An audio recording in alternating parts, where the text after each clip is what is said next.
আসসালামু আলাইকুম, কেমন আছেন সবাই? আমিও আলহামদুলিল্লাহ ভালো আছি। চলে আসলাম খুবই সহজভাবে একটা রেসিপি নিয়ে। তো ওই যে রান্নাটা আমি করব, আমার পুরো ভিডিওটার সাথে রান্নাটা করব, তো আপনারা আমার ভিডিওটার সাথেই থাকুন। আজকে একটা খুবই ছোট ভিডিও দিয়েছি আমি, প্লিজ আপুরা ভাইয়েরা দেখে নিন ভিডিওটা। তো চলুন। তো এই যে এখানে এই মাছটা কালগুনিয়া মাছ, তো মাছটা আগে থেকেই ধুয়ে নেওয়া হয়েছে। তো এখানে হলুদ লবণ দিয়ে মেখে ভেজে নেব আমি, সুন্দর করে মেখে তারপরে ভেজে আমি টমেটো পেঁয়াজ দিয়ে বোনাটা করব। খুবই সহজভাবে দেখাচ্ছি, ছোট্ট একটা ভিডিও দিয়েছি, আপনারা প্লিজ দেখে নেবেন। তো এখানে কড়াইতে তেল দিয়ে দিচ্ছি, কড়াই বসাই দিলাম চুলাতে। তেলটা গরম হয়ে আসলে আমি মাছগুলো একে একে সবগুলো দিয়ে দিব। তো মাছগুলো দিয়ে আমি বেশি কড়া করে ভাজবো না, মিডিয়াম করে ভাজবো আর কি, বেশি করা হবে না। এই যে এরকম করে ভেজে নিয়েছি আমি। তো এখন মাছগুলো তুলে নিয়ে কড়াইটা আমি আবার বসাই দিব চুলাতে। তো এখানে আমি এখন তেল দিয়ে দিচ্ছি। খুবই সহজভাবে রান্নাটা আমি দেখাইতেছি আপনাদেরকে। আপনারা যারা একদম নতুন রান্না বাড়া জানেন না, আপনাদের ভিডিওটা কাজে লাগবে, দেখে রান্না করে নিতে পারবেন ঝটপট।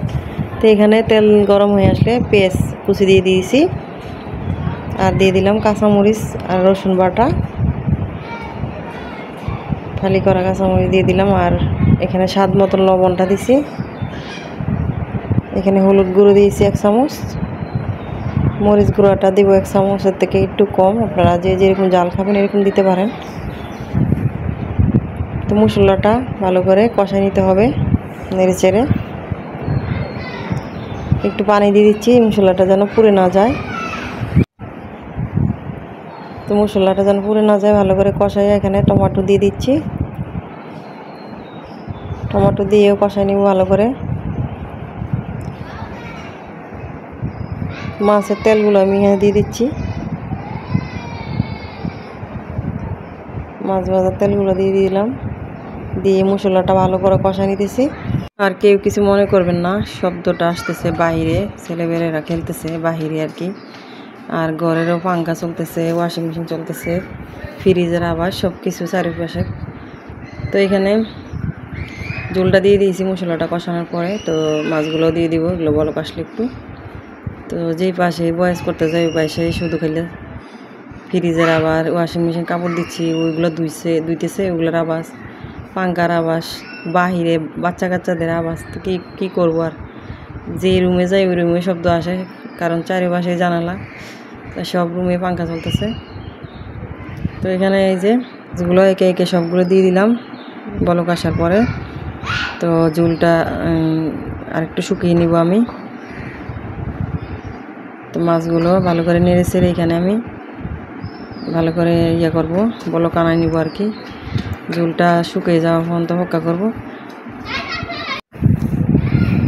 ভালো করে নেড়ে চেড়ে ঢেকে দিব। তো লাস্ট পর্যন্ত থাকলে বুঝতেই পারবেন কত সুন্দর কালার হয়েছিল রান্নাটা। জানি না এখনও পর্যন্ত কেউ আছেন কি না, যদি থেকে থাকেন প্লিজ একটা লাইক দিয়ে দিবেন ভিডিওটা ভালো লাগলে। তো এই যে রান্না আমার শেষ।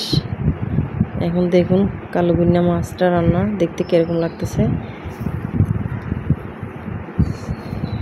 খুবই সুন্দর কালার আসছে।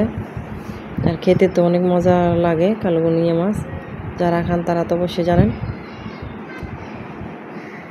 তো যদি কেউ এই পর্যন্ত থেকে থাকেন আপু ভাইরা, অনেক অনেক ধন্যবাদ। যদি লাইকটা দিতে ভুলে যান প্লিজ একটা লাইক দিয়ে দেন। আমি কিন্তু লাইক ছাড়া কারো ভিডিও দেখি না, সবার ভিডিওতে আমি প্রথমে লাইক দিয়ে দিই, বড় ভিডিও হলে ছেড়ে দিয়ে আমি ভিডিওটা দেখে দিই, লাস্টে কমেন্টস করে দিই আমি। সবাই ভালো থাকবেন, সুস্থ থাকবেন, আল্লাহ হাফেজ।